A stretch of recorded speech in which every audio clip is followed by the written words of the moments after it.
पंचांग के अनुसार चैत्र शुक्ल प्रतिपदा तिथि से हिंदू नवंबर वर्ष की शुरुआत होती है। साथ ही चैत्र नवरात्र का आरंभ भी होता है।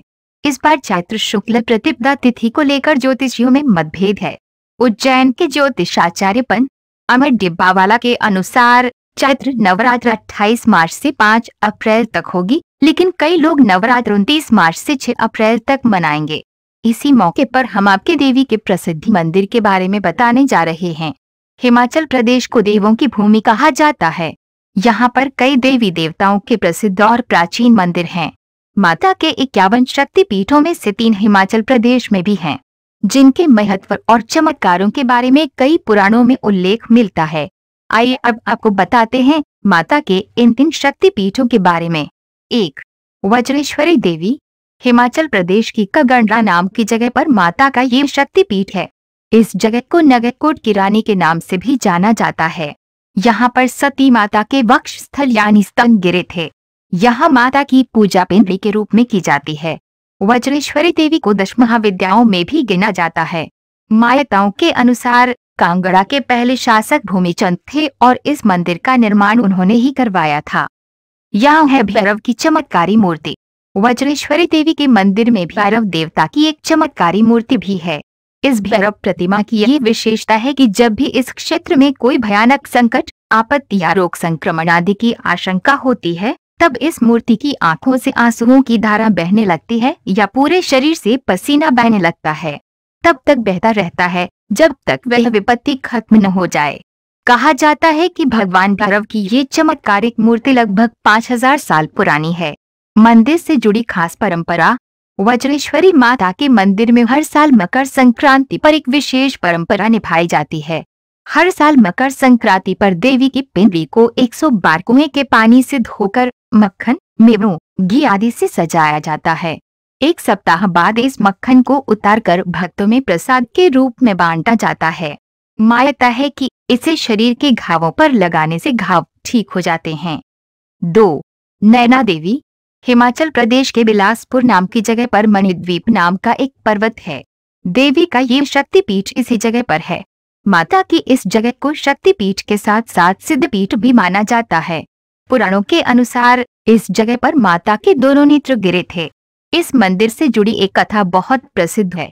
कथा के अनुसार एक समय पर इस पर्वत के आसपास गुर्जरों की आबादी बहुत थी, जहां पर नैना नाम का एक गुर्जर रहा करता था।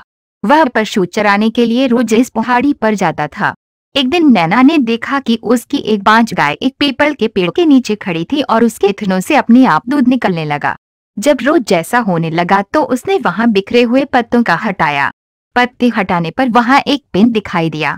उसी रात नैना के सपने में मां भगवती ने दर्शन दिए और उसी जगह पर देवी का मंदिर बनाने को कहा।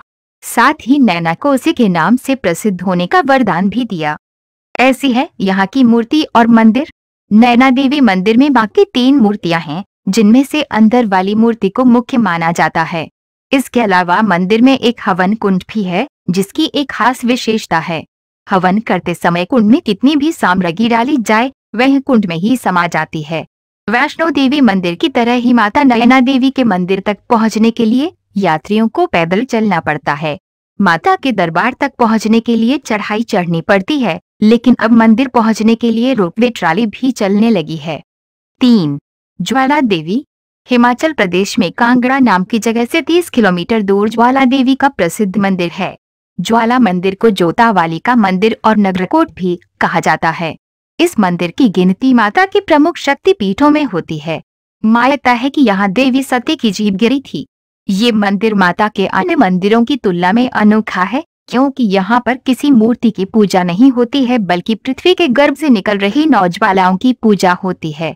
यहाँ पर धरती से 9 अलग अलग जगह से ज्वालाएं निकल रही हैं, जिसके ऊपर ही मंदिर बना दिया गया है। इन 9 ज्योतियों को महाकाली, अन्नपूर्णा, चंडी, हिंगलाज, विंध्यवासिनी, महालक्ष्मी, सरस्वती, अंबिका, अजय देवी के नाम से जाना जाता है। सम्राट अकबर ने की थी ज्वाला बुझाने की कोशिश।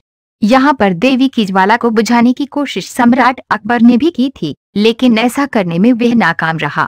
लाख कोशिशों के बाद भी ज्वाला न बुझने पर अकबर ने भी देवी की महिमा को मान लिया था और भेंट स्वरूप सोने का छत्र भी चढ़ाया था। कहा जाता है कि मां ने अकबर का चढ़ाया हुआ छत्र स्वीकार नहीं किया और वह छत्र गिर गया। गिरते ही वो छत्र सोने का न रहकर किसी अन्य धातु में बदल गया था। वह छत्र आज भी मंदिर में सुरक्षित रखा हुआ है। चमत्कारी है यहाँ की ज्वाला। यहाँ पर ज्वाला प्राकृतिक होने के साथ चमत्कारिक भी है, क्योंकि अंग्रेजों ने भी अपनी तरफ से पूरा जोर लगा दिया कि जमीन के अंदर से निकलती ऊर्जा का इस्तेमाल किया जाए, लेकिन लाख कोशिश करने पर भी वे इस ऊर्जा को नहीं ढूंढ पाए। ये दोनों बातें यह सिद्ध करती है कि यहाँ ज्वाला चमत्कारी रूप से ही निकलती है, न कि प्राकृतिक रूप से।